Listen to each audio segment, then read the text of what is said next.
স্বাভাবিক সময়ের আগেই কি বঙ্গে বর্ষা ঢুকতে চলেছে?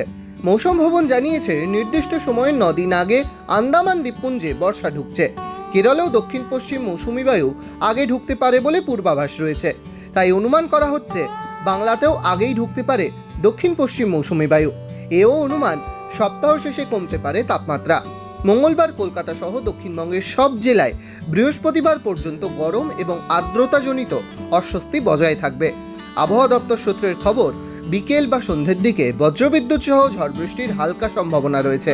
ঝড় বৃষ্টির পূর্বাভাস রয়েছে উত্তর ও দক্ষিণ 24 পরগনা, পূর্ব মেদিনীপুর, পুরুলিয়া, পশ্চিম বর্ধমান এবং বীরভূম, মুর্শিদাবাদ, নদিয়া জেলায়।